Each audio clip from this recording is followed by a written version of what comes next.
Yes, yes. Show me what you found now.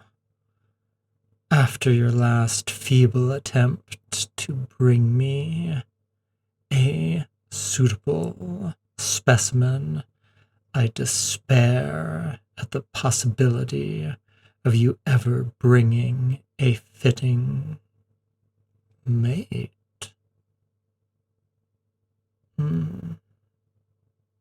Let me see him. Oh my.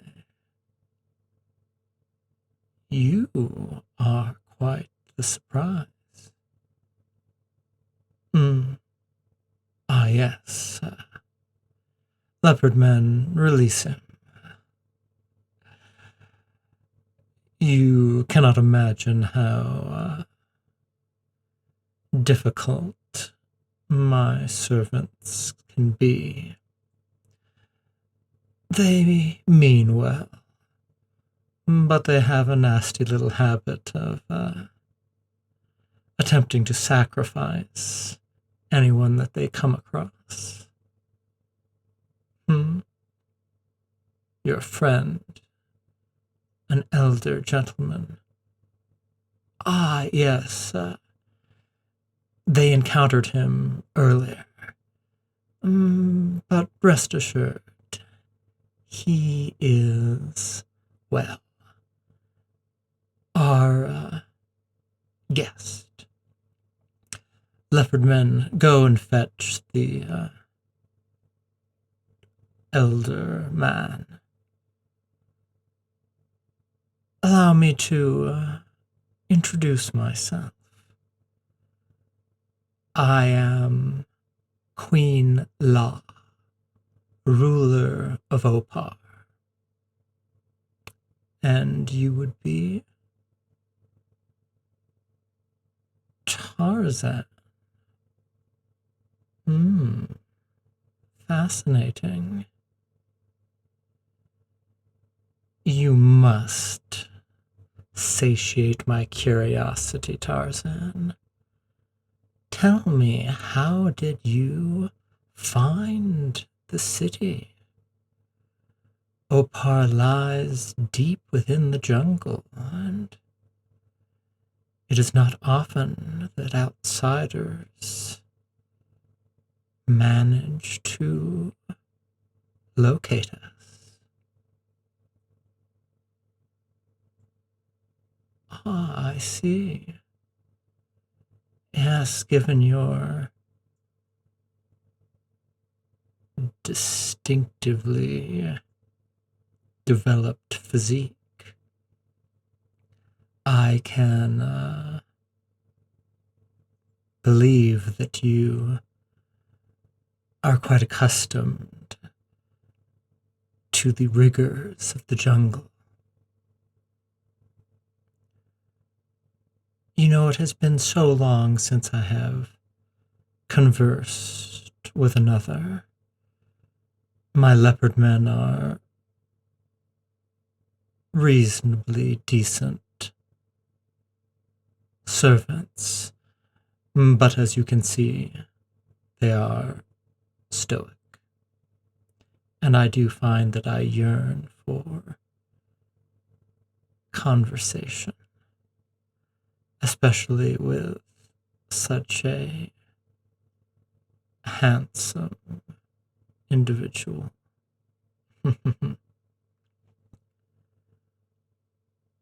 Perhaps I can give you a little history on Opar. It is an outpost of a mighty nation, or at least it was. We have long since lost contact with them. Our priestesses gleaned some sense of our nation's demise. Perhaps you have heard of them in your adventures. We are an outpost of the great seafaring people of Atlantis. So the name is familiar to you. And do you know what befell them? Lost beneath the waves, you say? Perhaps they ran afoul of Poseidon. The god of the sea can be notoriously ruthless and easily offended. Well, regardless, Opar was once a great center for wisdom. Our priestesses were some of the most proficient seers in all the land. I was trained in their arts, but not thoroughly, unfortunately.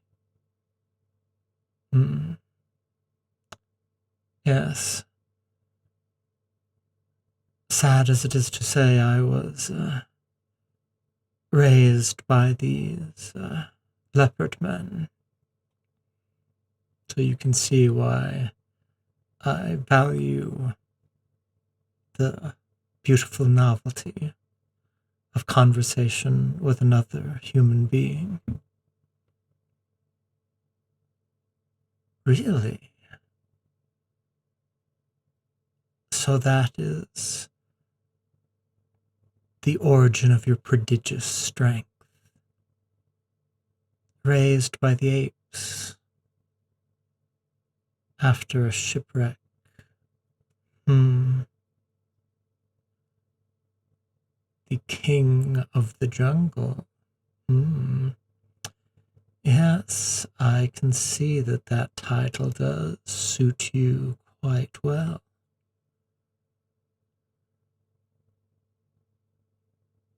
But our similarities are remarkable.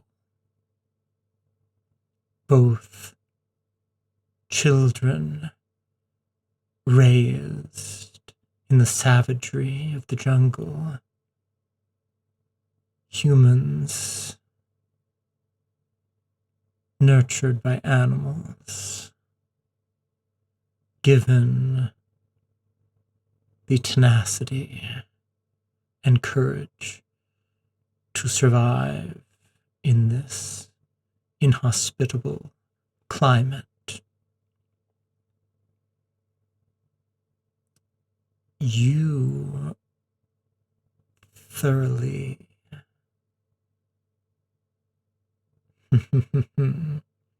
impress me, Tarzan.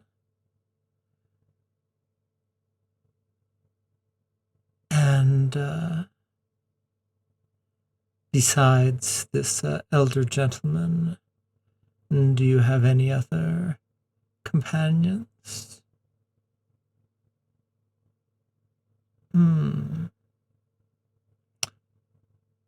Well, we can come back to that.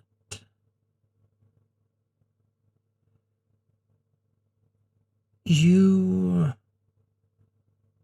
may find this a bit bold to say, but I do not wish to keep secrets from you.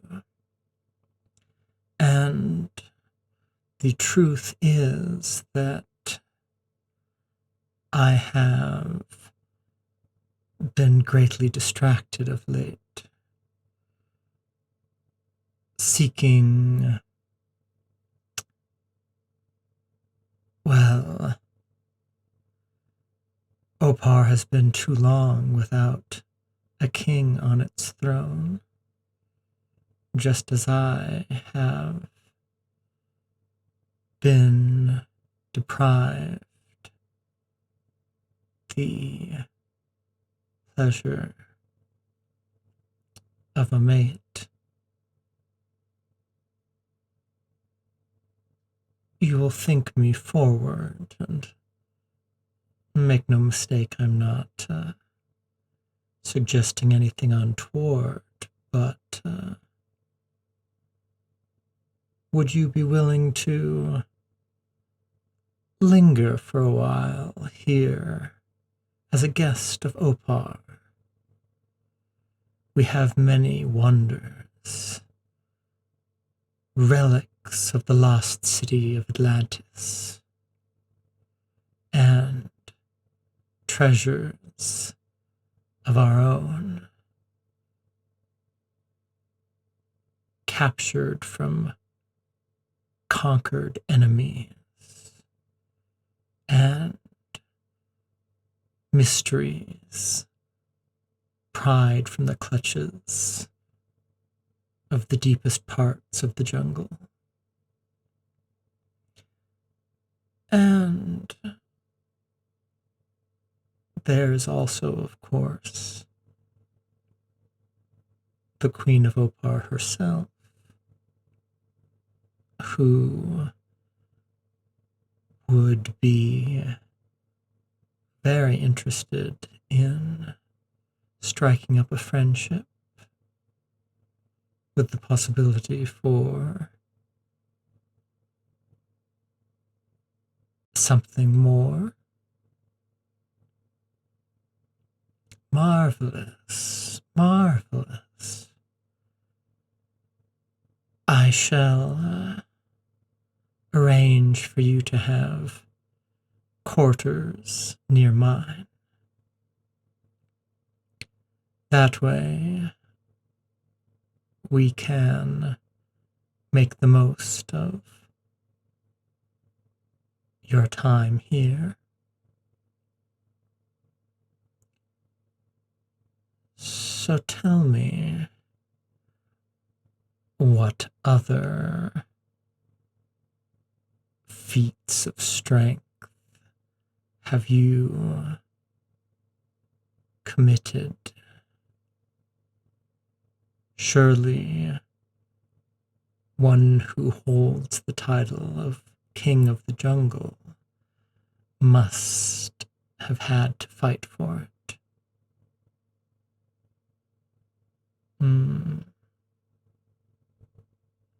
I see.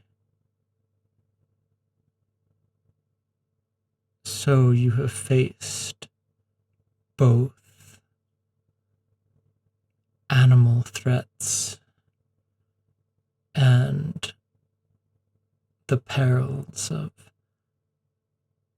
other humans. I can only imagine how people have changed since the time of Atlantis. What weapons they must wield. And you say you fought men from across the sea. Interesting. So they have evolved technologically, but not physically. I guess human nature will always default to certain weaknesses in those lacking in courage. Yes. Fear and distrust of those who are different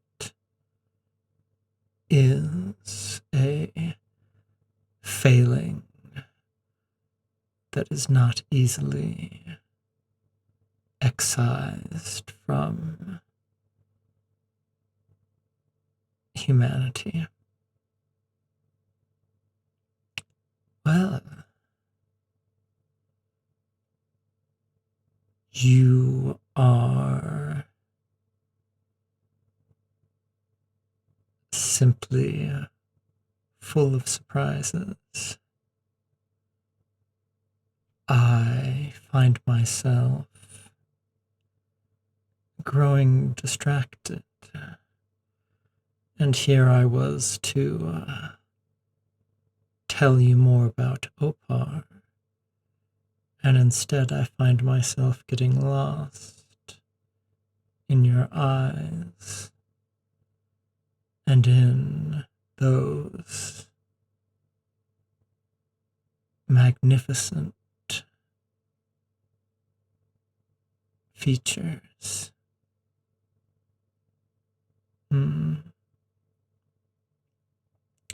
Truly, your countenance would go well in the Hall of Kings, where the likenesses of the royalty of Opar are immortalized in stone. But honorable as that would be, stone is cold and coarse, and I am quite the opposite. I have been denied human contact since before I can truly remember, and that is far longer than you could imagine. You present a unique opportunity.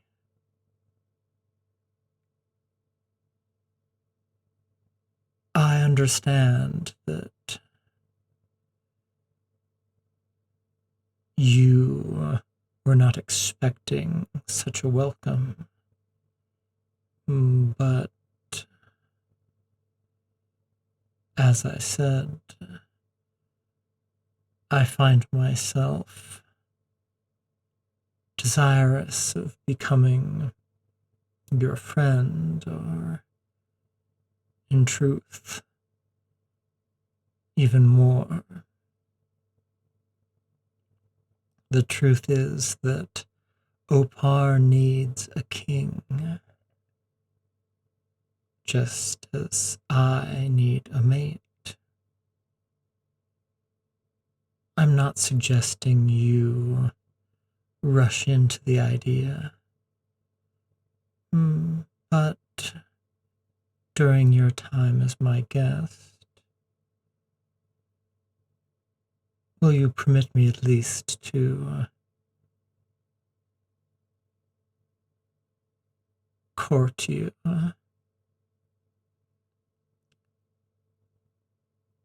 Surely the attentions of a queen are not an honor that one receives every day. And you strike me as a kindred spirit.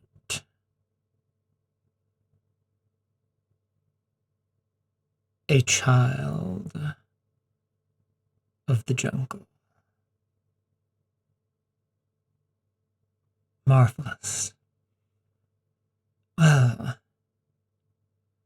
my leopard men should return momentarily with your friend, and then I can have them prepare us some dinner.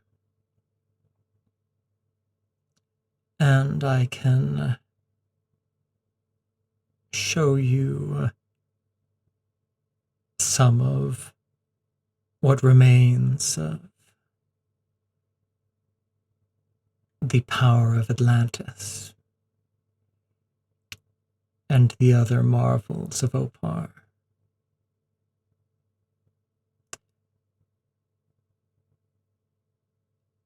You have lived an adventurous life.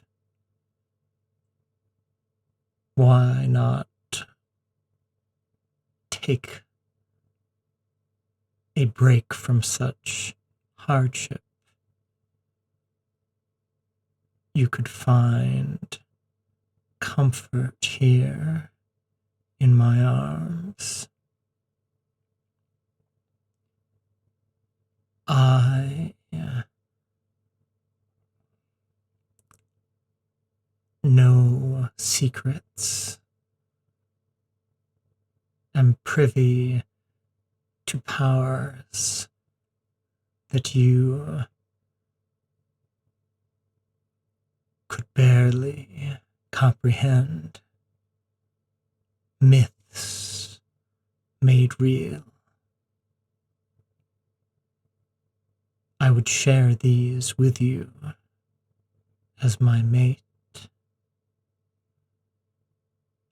along with more carnal couplings.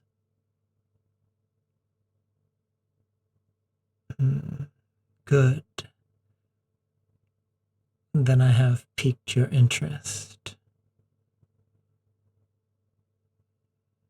Opar has much that it might reveal to you, as does its queen. Though such gifts are better shared in private. Let us dine first, and then, who knows, I may have you for dessert, my Tarzan of the jungle.